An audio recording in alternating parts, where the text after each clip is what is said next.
el juguete que juega contigo, en lugar de al revés. En un otoño del 2015, Carlos Martínez, un niño inquieto de 10 años, se aventuró en el ático de la casa familiar en Girona.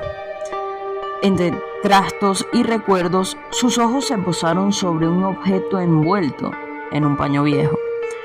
Al desvelarlo, encontró un muñeco de madera, tallado con una precisión asombrosa. Sus ojos parecían seguirlo. Carlos, intrigado, lo llevó a su habitación sin saber que estaba desenterrando un pasado olvidado. Desde la primera noche, Carlos sintió que algo había cambiado. El aire de su habitación se sentía más pesado y el muñeco parecía observarlo con una intensidad inquietante. Cada mañana encontraba el muñeco en diferentes posiciones, a veces con la mano en su cama, como si hubiera intentado alcanzarlo mientras dormía. Una semana después del hallazgo, Carlos empezó a escuchar susurros en la oscuridad de su habitación.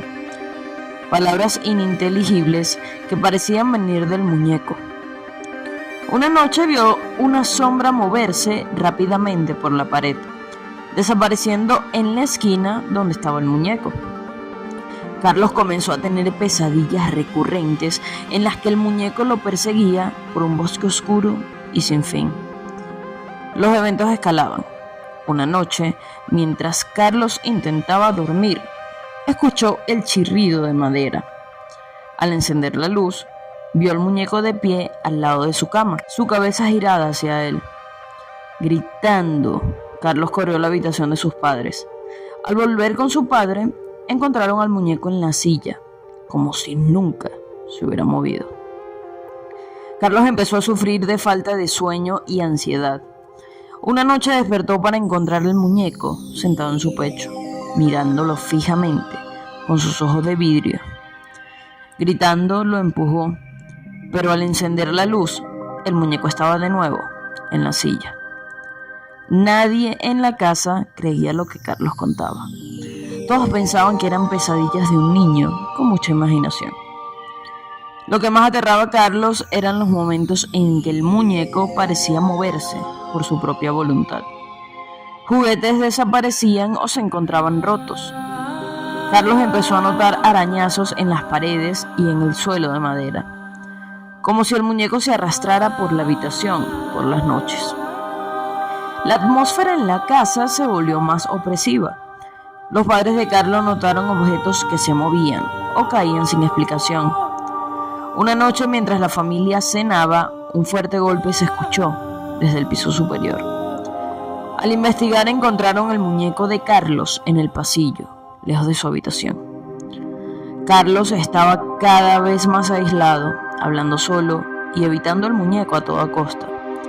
Empezó a dibujar imágenes del muñeco en su cuaderno, cada vez más distorsionadas y aterradoras.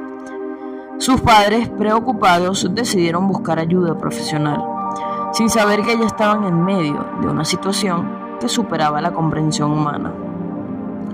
Aquí es donde la historia da un giro, llevando a la familia Martínez a buscar la ayuda de la doctora Isabel Vidal y desencadenando los eventos que llevarían al enfrentamiento espiritual en la casa. La situación empeoró cuando Carlos vio la figura del muñeco reflejada en el espejo de su habitación, aun cuando no estaba físicamente allí. Sus ojos parecían seguir a Carlos, y en un estremecedor momento, el reflejo sonrió malévolamente. Esa noche los espejos de la casa fueron cubiertos, pues cada reflejo mostraba la presencia inquietante del muñeco. Los fenómenos paranormales se intensificaron. La familia Martínez escuchaba risas y llantos emanando de las paredes. Los objetos se movían con más frecuencia y las puertas se cerraban con fuerza, sin razón aparente.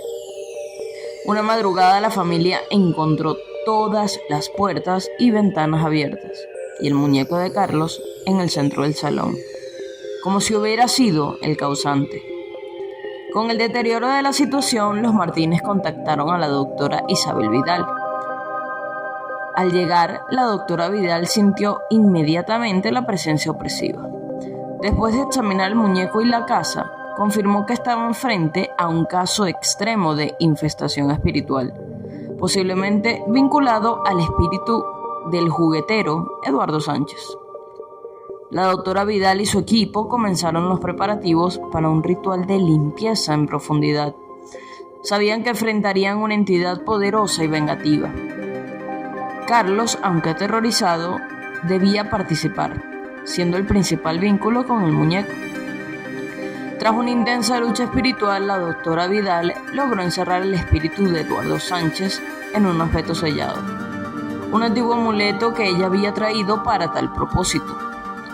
El equipo realizó un ritual de purificación en la casa, utilizando sal, hierbas y cánticos antiguos. A medida que el ritual avanzaba, la atmósfera opresiva comenzó a disiparse y la casa parecía respirar aliviada. El muñeco, ahora desprovisto de su aura siniestra, se convirtió en un objeto inerte. A pesar de esto, la familia Martínez decidió destruirlo para evitar que el mal pudiera resurgir. En un acto simbólico, quemaron el muñeco en el jardín de la casa, mientras recitaban oraciones para asegurar que el espíritu de Eduardo Sánchez nunca pudiera regresar.